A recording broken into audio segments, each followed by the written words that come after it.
हरिओम प्रिय दर्शकों, यदि आपकी वृश्चिक राशि या वृश्चिक लग्न है तो इस वीडियो को पूरे ध्यान से देखिएगा, समझिएगा। हम इसमें समझने वाले हैं कि आपको जो अभी तक समस्याएं थी, क्योंकि शनिदेव अभी तक कहीं ना कहीं ढैया का जो प्रभाव था उसकी वजह से आपके कई सारे काम बिगड़ते हुए दिखाई दे रहे थे। परंतु अब भाग्य का साथ मिलेगा और भाग आपकी चमकने वाली है और उसकी वजह से आपके काम बनने वाले हैं। कौन कौन से काम बनेंगे, कौन कौन सी सावधानी आपको रखनी चाहिए, क्या उपाय करने चाहिए, ये हम समझेंगे। प्रिय दर्शकों, अब सूर्य का राशि परिवर्तन होने जा रहा है। सूर्य 13 फरवरी को अपना राशि परिवर्तन करने जा रहे हैं। ये मकर राशि से कुंभ राशि में अब गोचर करना प्रारंभ करेंगे 13 फरवरी से। ये दोनों ही शनिदेव की ही राशियां हैं। मकर राशि में अभी तक जो गोचर कर रहे थे वो भी, और अब कुंभ में करेंगे तो वो भी। परंतु कुंभ राशि में खुद शनिदेव विराजमान है और 19 फरवरी को बुध का भी परिवर्तन होने जा रहा है, जो कि कुंभ राशि में ही गोचर करना प्रारंभ करेंगे 19 फरवरी से। तो यहाँ पर त्रिग्रही योग का भी निर्माण होने जा रहा है और साथ में व्यापार योग का भी, बुधादित्य योग का भी और संघर्ष योग का भी निर्माण होने जा रहा है। तो ये जो 2 से 3 राजयोग हैं और दुर्योग भी है, इनका क्या प्रभाव होने वाला है ये भी हम समझेंगे। और इसके अलावा प्रिय दर्शकों, एक महत्वपूर्ण बात यह है कि आपने यदि वीडियो नहीं देखी है, जो पूरे महीने की मैं सीरीज बनाता हूं, और यदि आप पुराने दर्शक हैं तो आपको पता होगा, आपने देखी होगी। यदि नहीं देखी तो देख लीजिएगा। 1 फरवरी से 29 फरवरी तक उसमें पूरा कैलकुलेशन बताया हुआ है। जितने भी ग्रह परिवर्तन होते हैं, अब जैसे शनिदेव 11 फरवरी को अस्त हो जाएंगे, हो चुके हैं, तो ये सभी स्थितियों को उसमें बताया गया है कि इसका क्या प्रभाव होने वाला है। तो आइए हम समझते हैं कि ये जो ग्रह परिवर्तन होने वाले हैं इस समय, तो इनका क्या प्रभाव होगा। खासकर हम सूर्य के राशि परिवर्तन के विषय में इसमें हम समझने वाले हैं।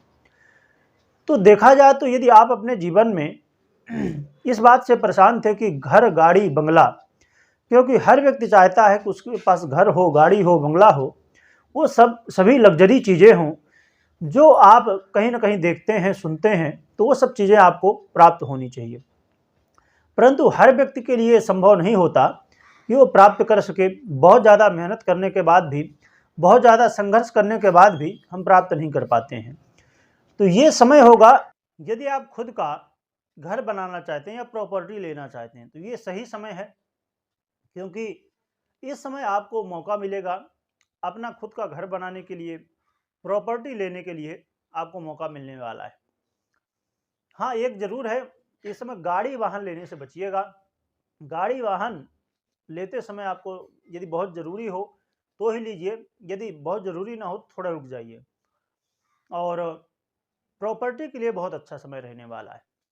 और जो लोगों को मित्रों का सहयोग नहीं मिलता था, या आप जैसे राजनेता हैं या पब्लिक से संबंधित कोई भी काम करते हैं, जैसे दुकानदार ही हैं, तो वहाँ पर कहीं ना कहीं लोगों का कनेक्टिविटी रहती है, लोगों का सहयोग रहता है, ग्राहक आपके रहते हैं, तो उन लोगों के लिए ये बहुत अच्छा समय है जो पब्लिक सेक्टर से संबंधित काम करते हैं, चाहे वो जज हों, वकील हों या कोई भी, तो उन लोगों के लिए बहुत अच्छा समय साबित होने वाला है।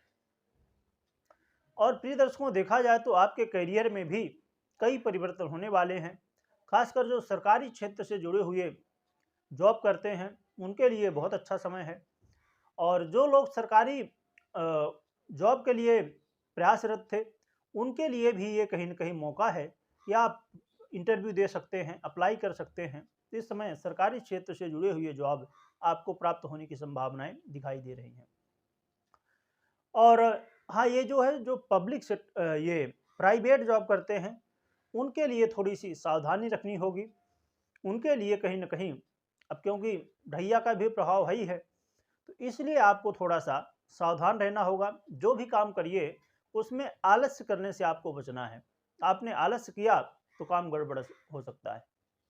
और जो लोग अभी तक ये सोच रहे थे कि चलो अब जैसे मार्च का समय आने वाला है, इसमें बहुत लोग परिवर्तन करते रहते हैं, तो जॉब के परिवर्तन से आपको बचना होगा।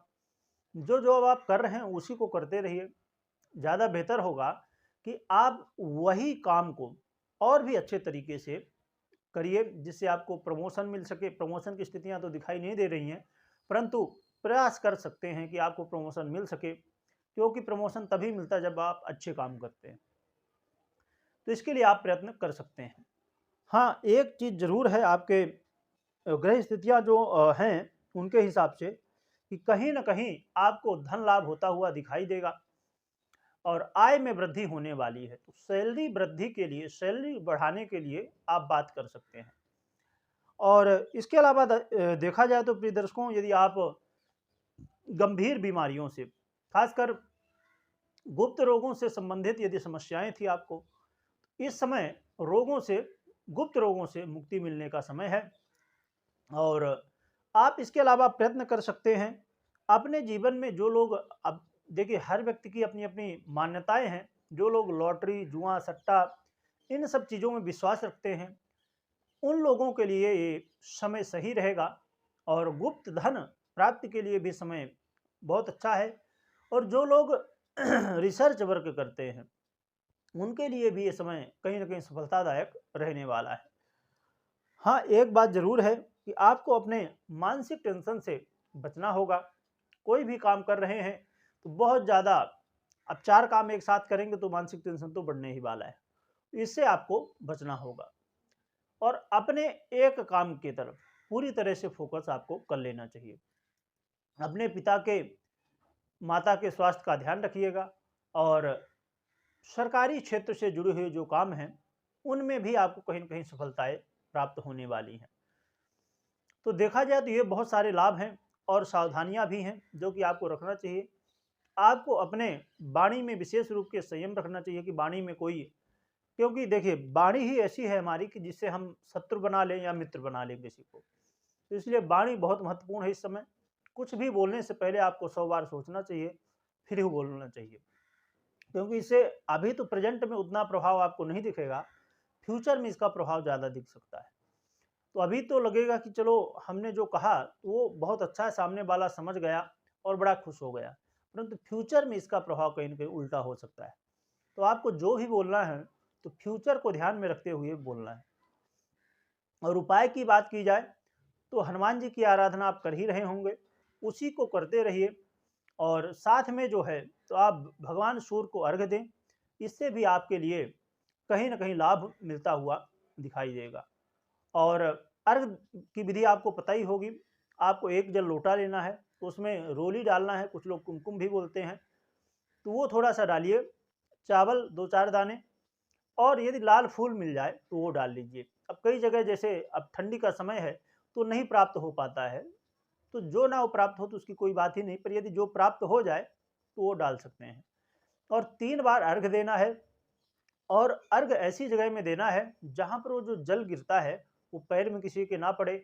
यदि आपकी ऐसी जगह नहीं है तो आप अपने घर में ही बैठ के कोई पात्र ले लीजिए, कोई भी हो, बड़ा कटोरा हो या जो भी हो, तो उसमें आप दे सकते हैं अर्घ्य, और उसको फिर अपने मस्तक में लगा सकते हैं और नेत्रों में लगा सकते हैं। इससे भी आपको लाभ मिलने वाला है। और अपने पिता का सम्मान करें, बड़ों का सम्मान करें, जो भी बुजुर्ग हैं उनका सम्मान करें। अपने बॉस के साथ अपने रिश्ते बेहतर बनाने की कोशिश करें। और जो सहकर्मी हैं आपके, जो आपके साथ वर्क करते हैं, काम करते हैं जो आपके साथ में, उनके साथ भी अपने रिश्तों को मधुर बनाने की कोशिश करें। और एक बार कोई कुछ बोल देता है तो ठीक है, सुन लीजिए, उसका समय है, कभी आपका भी समय आएगा। थोड़ा-सा इस समय सुनना ज़्यादा बेहतर रहेगा। तो ये सावधानियाँ रखना। और यदि संभव हो आपके लिए तो आदित्य हृदय का पाठ कर सकते हैं, तो इससे भी काफ़ी ज़्यादा आपको सहयोग मिलने वाला है। और कमेंट में जय सूर्यदेव लिखिएगा, और लिखने के साथ में आपको स्मरण भी करना है। वीडियो देखने के लिए बहुत बहुत धन्यवाद।